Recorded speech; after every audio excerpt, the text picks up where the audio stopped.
Welcome in. Today's deep dive is going to be a wild one. Oh, it's a doozy. We're talking about using your enemies to your advantage. And hold on, before anyone tunes out thinking we're about to go full Machiavelli. Yeah, no evil laughs here. This isn't about embracing ruthlessness. It's about understanding how rivalry, even conflict, can actually be, well, a source of positive outcomes. Right.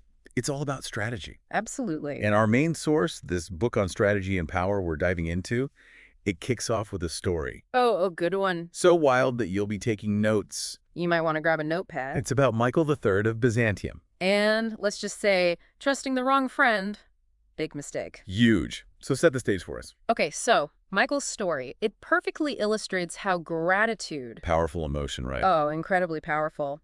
But, and this is important, it's not always the most solid foundation for political alliances. The source makes a really interesting point about this, actually, that being perceived as deeply indebted to someone can actually breed resentment and even ambition in that person. So spill the tea. What exactly happened with Michael? Give us the details. Okay, so picture this. Young emperor takes the throne, right? A lot of responsibility. He needs an advisor, someone he can trust. Who does he turn to? His best friend, Basilius. Seems logical. Right. Makes sense on the surface. Except Basilius, zero experience in government. Oh, no. He was the head of the royal stables. Whoa, from stable master to political advisor? Let's talk about a promotion, right? That's a glow up. And it gets even wilder. See, Michael felt incredibly indebted to Basilius because, and this is key to the story, Basilius supposedly saved his life. From a runaway horse in those very stables. Classic hero moment. Okay, I see why the trust is there. But I'm guessing those good vibes didn't last. Not even a little. Michael, blinded by gratitude, showers Basilius with gifts, education, even marries him off to his own mistress. Oh, wow. Talk about securing loyalty, huh? Right. But you know where this is going. Oh, I have a bad feeling about this. Downhill, fast. Basilius, now drunk on power. Oh, no. This is bad. Consumed by ambition, starts poisoning Michael's mind, turning him against potential allies, and ultimately... Don't tell me. He usurps Michael. Yeah. Takes over. Worse. He orchestrates his assassination, and to really drive the point home, parades his head through the streets. That's brutal. Talk about a power move. If that doesn't scream, be careful who you trust, I don't know what does. Exactly. And the source makes it very clear that this isn't just some ancient history lesson, this kind of misplaced trust. It can happen to anyone. It can burn you in our own lives. Maybe not with the whole losing your head thing, hopefully. Hopefully not. But the consequences can be serious. So if putting blind faith in friends can be so risky, what's the alternative? Are we supposed to become lone wolves? Well, not quite. This is where things get really interesting. The source introduces a fascinating concept, turning your enemies into assets. Now that's a concept. Enemies into assets. How do we do that? For that, we're time traveling. Oh. To 10th century China. 10th century China. Huh. All right, you've got my attention. This better involve some epic martial arts because, I mean, come on. Think political intrigue instead of flying kicks. Okay, I could work with that. Trust me, it's just as fascinating. We're talking about Emperor Sung, Okay. a leader with a very, let's say, unconventional way of holding on to power. See, at the time, China was stuck in this cycle of coups, Brutal. assassinations. Emperors, they were lucky if they lasted a few years. Yikes. Talk about a high-stress job, right? Yeah. So how'd this Emperor Sung, how'd he manage to not only survive but thrive in that kind of environment? He had this understanding, this really keen sense that former enemies, Okay. especially the ones who'd been shown like unexpected mercy, they can become your strongest allies. They've got less expectation of favors and a whole lot more to prove. So instead of going for the, the typical punishment, he forgave. He was big on forgiveness. That's a bold move, especially in that cutthroat political climate. How'd that go over? Did people kind of look at him like, what are you doing? Okay, so picture this, right? Sung, he throws this lavish banquet. Okay, I like banquets. Good start. For his top commanders, all potential rivals. Oh, so it's like a who's who of potential enemies. Exactly.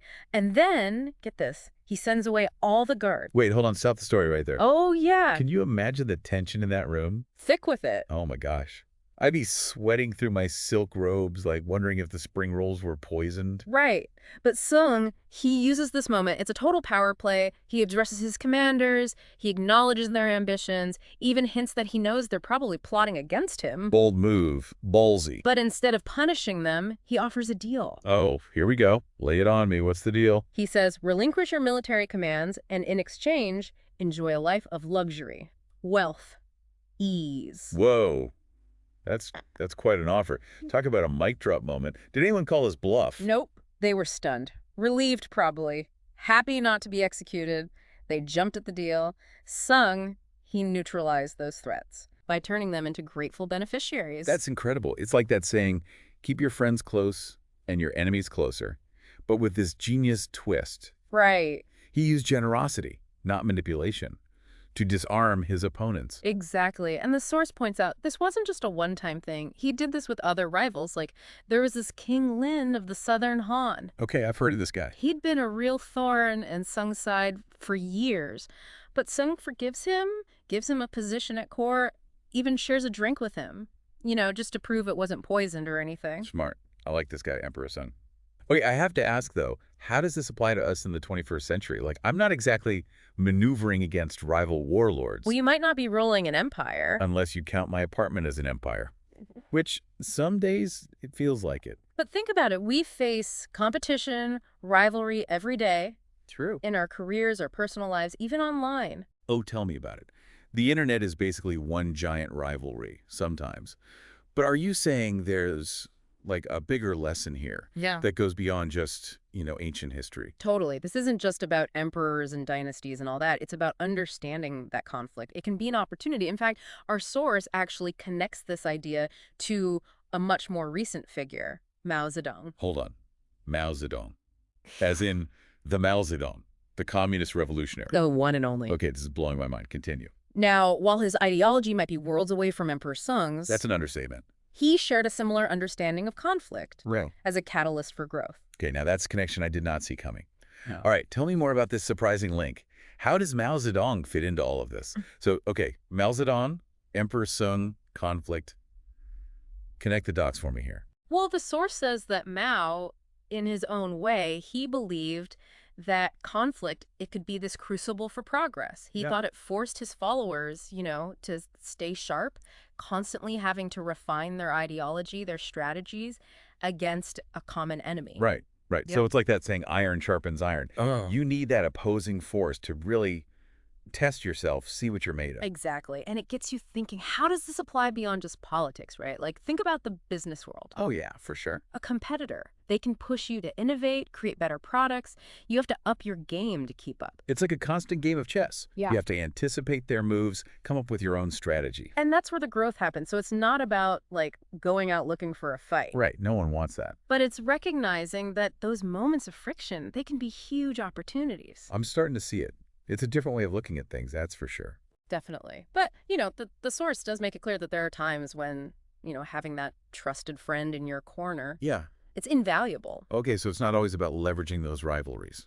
Sometimes you need a friend in your corner, too. Sometimes, yeah. The source, it points out that a true friend, they might be willing to do the things that, you can't. Like what? Give me an example. Those necessary, but maybe, let's say, unsavory tasks, or, in a real pinch, act as a scapegoat if things go totally south. Wow. Talk about taking one for the team. That's some serious loyalty right there. But kind of risky for the friend, don't you think? Oh, for sure. And the source really stresses this whole thing, a rebalancing act. Trust, as we've seen, it's fragile, especially when power is involved. Yeah, things can change on a dime. 1 minute, you're best friends, the next, you're rivals. So after this deep dive, where do we even land?